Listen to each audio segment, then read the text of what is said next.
Alors d'abord, est-ce qu'on peut parler finalement, avec cette affaire, prendre un peu de recul, on a un jour de 24 heures de recul maintenant, finalement de maladresse de la part de la mairie?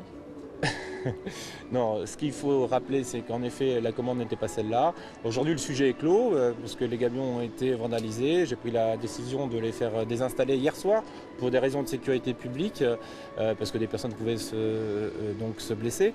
La réflexion va se poursuivre avec les riverains, avec les commerçants.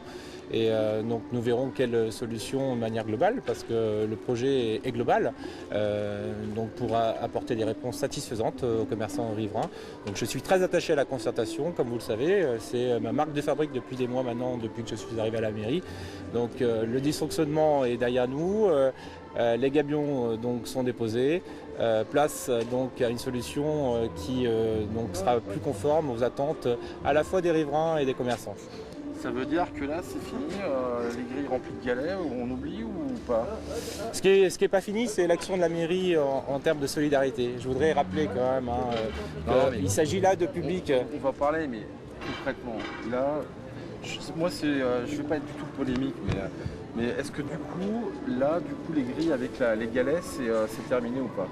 C'est la concertation que nous allons poursuivre au mois de janvier qui permettra de le dire. Vous savez, moi je ne suis pas un maire qui décide seul dans son bureau. Je suis un maire qui aujourd'hui assume ses responsabilités et qui est au contact des habitants et des commerçants. J'ai fait le tour des commerçants ce matin, à lendemain de Noël. Je suis là sur le terrain, j'assume. Dysfonctionnement peut-être, en effet, mais surtout concertation qui se poursuivra au mois de janvier. C'est ça qui donnera de manière définitive une solution et une décision pour apporter des solutions à la liberté d'aller et venir sur l'espace public. Alors moi j'ai interviewé Thierry Courmont tout à l'heure, qui a ciblé en fait la problématique, qui a donc effectivement dénoncé le fait qu'on fasse un amalgame avec des bancs anti-SDF. Et la problématique centrale, c'est finalement un groupe de dealers présent assez souvent sur le site. Pourquoi finalement c'est pas la police de régler ce problème, ou pourquoi elle n'arrive pas à le régler quoi, finalement? C'est pas à moi qu'il faut poser la question, c'est peut-être plutôt à la représentation nationale ou au gouvernement ou au président de la République. Aujourd'hui, c'est un secret pour personne. On sait que la police nationale souffre de moyens qui peuvent paraître parfois insuffisants, donc il y a un problème d'insécurité. Moi, mon souci, c'est de redonner la liberté d'aller et venir sur l'espace public. On est là sur un goulot d'étranglement pour accéder à une place. Les bancs n'étaient pas publics, ils étaient privatisés depuis des années et des années. Nous souhaitons, on va dire, remettre du flux sur cette place en lien et à la demande des commerçants. Donc nous verrons les solutions que nous apporterons en début d'année en poursuivant la réflexion.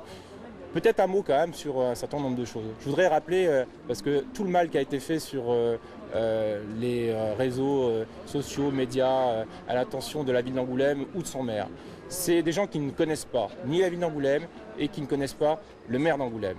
Le maire d'Angoulême, c'est tout sauf celui qu'on a pu décrire sur les réseaux sociaux.